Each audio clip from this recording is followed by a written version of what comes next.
Happy Spooky Leek Day, everyone! After last week's look at the bee quest, this monumental issue is all about a long-awaited reward, fish, and the release of 2 upcoming quests. Grab your favorite drink and let's have a look-see. Just in case you're new here, the Brighter Leek is Fenn's fortnightly dev blog, which shares progress on a per team basis, accompanied by 2 infographics to track their progress, along with some futuristic leaks. Let's start with the front cover. This issue, the leak of the week is James T, the Jimmy leak. Alright, let's start with the primary image. This right here is the new version of the Hopeport Monument. With the addition of 10 milestones as part of the Milestones update, the current 15 tiers of monument pieces do not conveniently divide into those 10 milestones. Therefore, the amount of stages will be increased to 20, with 2 stages per milestone, 1 regular stage, and 1 with Jade Monument pieces. The amount of pieces required per stage will also be refined, but the exact amount is not ready to be shared yet. Your current progress will be carried over after the update, so if you completed the monument prior to the update, you will have automatically finished the Jade stages as well after the update.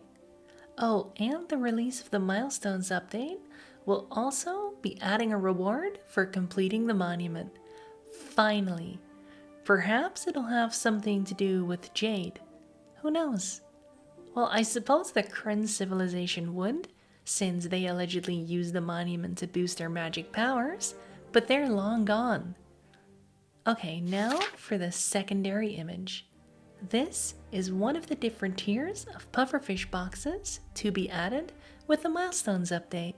These will be used to catch pufferfish instead of the fishing spear. This will be an entirely new type of tool, a consumable one. Rather than the other tools, which are fire and forget in that you buy them and use them forever, these will need to be assembled in the carpenter profession from cypress branches, which you will need to lop in the woodcutter profession. This kind of cross-profession interplay is a great example of the direction the game will be heading in, with plenty more similar things to come. As mentioned in previous issues, Project Milestone aims to add significant rewards with every milestone. You'll only be able to catch pufferfish once you reach Milestone 2 in Fisher, for example. Similarly, you will need to reach Milestone 1 to be able to catch trout. I'm sure you can extrapolate off of that. More details on how this all works will be shared in future issues of the leak up to the launch of the Milestones beta. This will be an open beta accessible to everyone, intended to get crucial feedback.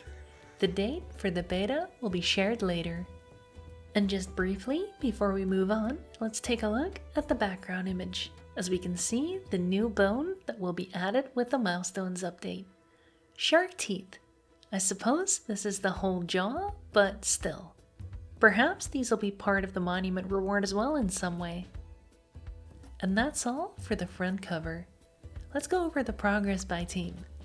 First up, the technical team, which is Andrew, James B, and Ian. Bossy Leek Andrew has been working on the professions interface so that it's split by milestone. He's also been working on a new combat XP curve. Legendary Leek James B has been coding the Halloween 2025 event, as well as making improvement to the woodcutter, carpenter, and fisher professions, and the Hopeport Monument. He's also been preparing this Brighter Leek and handling support requests. Multi-purpose Leek Ian has been mapping for the Hope Forest 3-star and Mine of Mantaban 4 and 7-star quests. Next up is the content team, which consists of Paul, Daniel, Steve, and Rod. Harry Leek Paul has been working on new adjectives and descriptions as part of Project Milestones, doing quality assurance for the Halloween 2025 event, and training Rod. Thin Leek Daniel has been doing the final polishing for the 3-star Hope Forest quest, as well as coding Alchemist bounties. Lanky Leek Steve has been coding for the 4-star Mine of Mantuban quest, and the most charred of leeks, Rod, has been coding for the 6-star Chronopolis quest. Now for the graphics team, which is Nick, Greg, Lewis, James T, and Alex. Cactus League Nick has been working on graphics for the 4-star Mine of Mantuban quest, as well as the Halloween 2025 event, and meshes and materials for the Fallen Monument and the Forager profession. Laid Back League Greg has been working on graphics for Alchemist bottles and Forager inventory icons, as well as graphics for the 3-star Hope Forest quest and splash art for the Halloween 2025 event, Hope Forest 3-star and Mine of Mantuban 4-star quests, and graphics for this Brighter League. Sloth League Lewis has been working on the Bonetron 8000, graphics for the Halloween 2025 event, and meshes and materials for the Forager profession. Jimmy League James T has been working on graphics for the 4-star Mine of Mantuban quest, the Halloween 2025 event, as well as meshes and materials for the Fisher and Botanist professions. And Octo League Alex has been working on graphics for the Miner minigame, as well as meshes and materials for the Forager profession. And for the audio team, which is just Crunchy League Joe, has been working on audio and particles for the 4-star Mine of Mantuban quest. Now let's check out the infographics, starting with the side quests. The Hope Forest 3-star is fully completed, with post-graphics coding, mapping, audio and particles, and quality assurance being completed. Graphical work, post-graphics coding, and mapping are also done for the 4-star Mine of Mantuban quest, with quality assurance on it beginning. Mapping work on the 7-star Mine of Mantuban quest has also begun, along with pre-graphics coding for the 6-star Chronopolis quest, now that story planning for that is done. A huge amount of progress all around. So now to address the elephant in the room. If the 3-star Hope Forest quest is done, when is it coming out? Well, the short answer is the week of November 3rd. That's next week, by the way. And if that doesn't get you excited, the week of November 17th, 2 weeks later, the 4-star Mine of Mantuban quest will be releasing as well.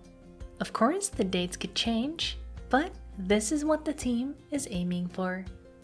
As for Project Milestone, well, the Project Milestone infographic has been completely overhauled. The different updates have been split into so-called major features and minor features. The major features are the Botanist profession, which has already been released, the Milestones update, which will add a better structure for leveling up based around reaching a milestone every 50 levels with a brand new XP curve. It will also ensure no repeated activities within the same milestone to boost gameplay variety, and new activities for many professions. Then there's the Bounties update, which will add bounties for all professions with optional bonus objectives which add variety when leveling up. After that, there's the World Events update. World Events are getting added for Combat, Forager, Fisher, Chef, Botanist, Woodcutter, Bonewright, Stonemason, Detective, Merchant, and Leatherworker. World events will be time-limited multiplayer events. How exactly they will work will be revealed later. Next up, all professions will be getting dungeons, which will be both solo and multiplayer excursions into unexplored regions of Adothria, which will remix the professions in an entirely new way, which adds even more options for leveling up. Then there's minigames, which will all be unique activities to give you a new way to level up the professions. Finally, The leatherworker Peat Bog Venture and banner making features are both marked as minor features. Keep in mind that different parts of the various major features could be finished at different times, and that this is not necessarily a chronological roadmap. As for the various progress check marks, mapping has started for the Milestones update. Alchemist bounties have been added to the list, with coding for them being in progress. Design for the Prison Breakout and Chronopolis Fair World events has started. A Carpenter minigame has been added to the list. The Miner minigame has its name revealed to be Chaos Mining, and design for the Peat Bog Venture has been completed. And that's the absolutely massive Brighter Leek issue 23. If you want to read the Brighter Leek for yourself, the link to it is in the description. Alternatively, if you want to discuss this issue of the Brighter Leek and all things Brighter Shores with me and a community of over 450 members, make sure you join my clan, the Blades of Adothria. The link to our Discord server is in the description. Don't forget to subscribe and hit the bell icon so you never miss one of my uploads. Thank you so much for watching, and see you in Adothria. Bye!